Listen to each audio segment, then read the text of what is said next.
है कि एक जगह इतनी खूबसूरत भी हो सकती है कि उसे देखकर लगे जैसे नेचर ने अपनी सारी क्रिएटिविटी वहीं खर्च कर दी हो। लेकिन क्या होगा जब वही जन्नत कुछ ही घंटों में तबाही की तस्वीर बन जाए।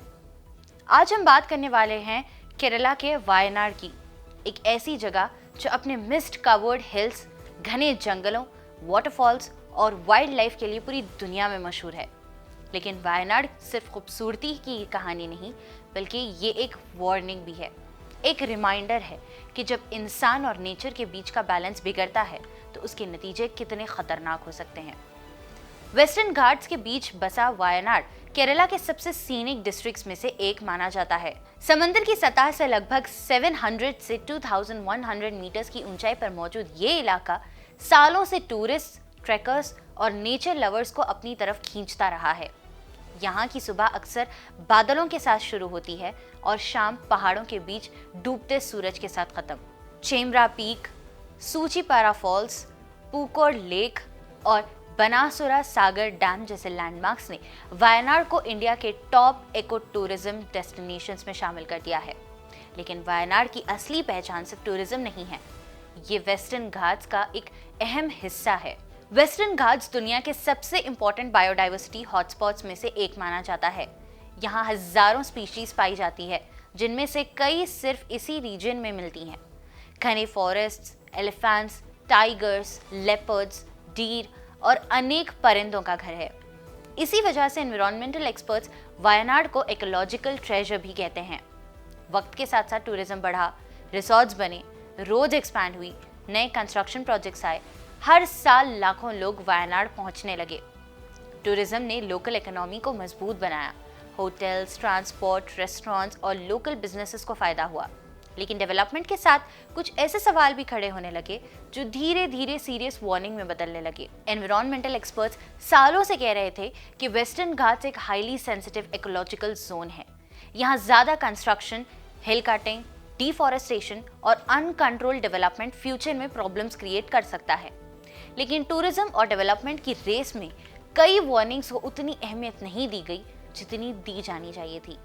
फिर आया 2019। अगस्त 2019 में वायनाड के पुतुमला एरिया में एक मैसिव लैंडस्लाइड आया। लगातार भारी बारिश के बाद पहाड़ी मिट्टी अपनी जगह से खिसक गई और कुछ ही मिनट्स में पूरा लैंडस्केप बदल गया। घर, सड़कें और जिंदगियां मिट्टी के नीचे दब गई। कई लोगों की जान चली गई और पूरे केरला को एक बड़ा झटका लगा। उस वक्त एक्सपर्ट्स ने कहा कि ये सिर्फ एक नेचुरल डिजास्टर नहीं, बल्कि एक वार्निंग सिग्नल है। अगले कुछ सालों में भी हैवी रेनफॉल और छोटे मोटे लैंडस्लाइड इंसिडेंट्स रिपोर्ट होते रहे। साइंटिस्ट बार बार इस बात की तरफ इशारा करते रहे कि क्लाइमेट पैटर्न्स बदल रहे हैं, एक्सट्रीम वेदर इवेंट्स ज्यादा फ्रीक्वेंट हो रहे हैं, मॉनसून पहले से ज्यादा अनप्रेडिक्टेबल होता जा रहा है। फिर 2024 में वायनाड ने अपनी तारीख की सबसे दर्दनाक ट्रेजेडीज में से एक देखी। तेज बारिश के बाद लैंडस्लाइड्स ने कई इलाकों को अपनी लपेट में ले लिया। कुछ ही पलों में पहाड़ों से नीचे आती मिट्टी, पत्थर और डेब्रिस ने बस्तियों को तबाह कर दिया। रेस्क्यू टीम्स, आर्मी, एनडीआरएफ और वॉलंटियर्स ने दिन रात ऑपरेशन चलाया। पूरा देश टीवी स्क्रीन्स पर वायनाड की तस्वीरें देख रहा था। वो जगह जहां लोग वेकेशंस प्लान करते थे, अचानक डिजास्टर जोन में तब्दील हो चुकी थी। लैंडस्लाइड के बाद सबसे बड़ा सवाल ये था कि आखिर ऐसा बार बार क्यों हो रहा है। एक्सपर्ट्स के मुताबिक इसके पीछे कई फैक्टर्स का कॉम्बिनेशन है। पहला फैक्टर है एक्सट्रीम रेनफॉल। क्लाइमेट चेंज की वजह से शॉर्ट ड्यूरेशन में बहुत ज़्यादा बारिश होने लगी। जब इतना पानी एक साथ ज़मीन पर गिरता है तो मिट्टी अपनी ग्रिप खो देती है। दूसरा फैक्टर है डिफॉरेस्टेशन। जब फॉरेस्ट कम होते हैं तो पेड़ों की जड़ों का सपोर्ट भी कम हो जाता है, जो मिट्टी को बांध कर रखता है। तीसरा फैक्टर है अनकंट्रोल्ड डेवलपमेंट और हिल मॉडिफिकेशन। नेचर के मामले में हमें 5 चीज़ों का खास ख्याल रखना है। सबसे पहले, रिस्पेक्ट नेचर। नेचर को सिर्फ रिसोर्स नहीं समझना चाहिए। माउंटेन्स, फॉरेस्ट और रिवर्स के अपने लिमिट्स होते हैं। जब हम उन लिमिट्स को इग्नोर करते हैं तो नेचर अपने तरीके से रिस्पॉन्स देता है। दूसरा है रिड्यूस। एनवायरमेंटल डैमेज को रिड्यूस करना ज़रूरी है। Illegal construction, unnecessary hill cutting और एक्सेसिव डिफॉरेस्टेशन को कम किए बिना सस्टेनेबल फ्यूचर मुमकिन नहीं है।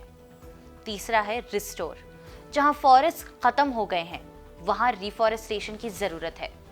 वेटलैंड्स और नेचुरल ड्रेनेज सिस्टम्स को रिस्टोर करना होगा, नेचर को रिकवर करने का मौका देना होगा। चौथा है रिस्पॉन्सिबिलिटी। ये जिम्मेदारी सिर्फ गवर्नमेंट्स की नहीं है, टूरिस्ट्स, लोकल कम्युनिटीज, बिजनेसेस और हर सिटीजन की भी है। जब हम ट्रैवल करते हैं तो हमें भी एनवायरनमेंट फ्रेंडली प्रैक्टिसेस को फॉलो करना चाहिए। और पांचवा है रेजिलियंस। डिजास्टर को पूरी तरह रोकना हमेशा मुमकिन नहीं होता, लेकिन कम्युनिटीज को इतना स्ट्रांग बनाया जा सकता है कि वो डिजास्टर का बेहतर मुकाबला कर सकें। Early warning systems, disaster preparedness और साइंटिफिक प्लानिंग इसमें अहम रोल निभाती है। आज वायनाड एक क्रॉसरोड्स पर खड़ा है। एक तरफ टूरिज्म और डेवलपमेंट है, दूसरी तरफ इकोलॉजी और सस्टेनेबिलिटी। दोनों में से किसी एक को चूज करना जरूरी नहीं है। असल चैलेंज दोनों के बीच बैलेंस बनाना है। अगर डेवलपमेंट साइंटिफिक प्लानिंग के साथ हो, अगर एनवायरमेंटल रेगुलेशंस को सीरियसली लिया जाए और अगर लॉन्ग टर्म थिंकिंग को प्रायोरिटी दी जाए, तो वायनाड अपनी खूबसूरती भी बचा सकता है और अपनी इकोनॉमी भी।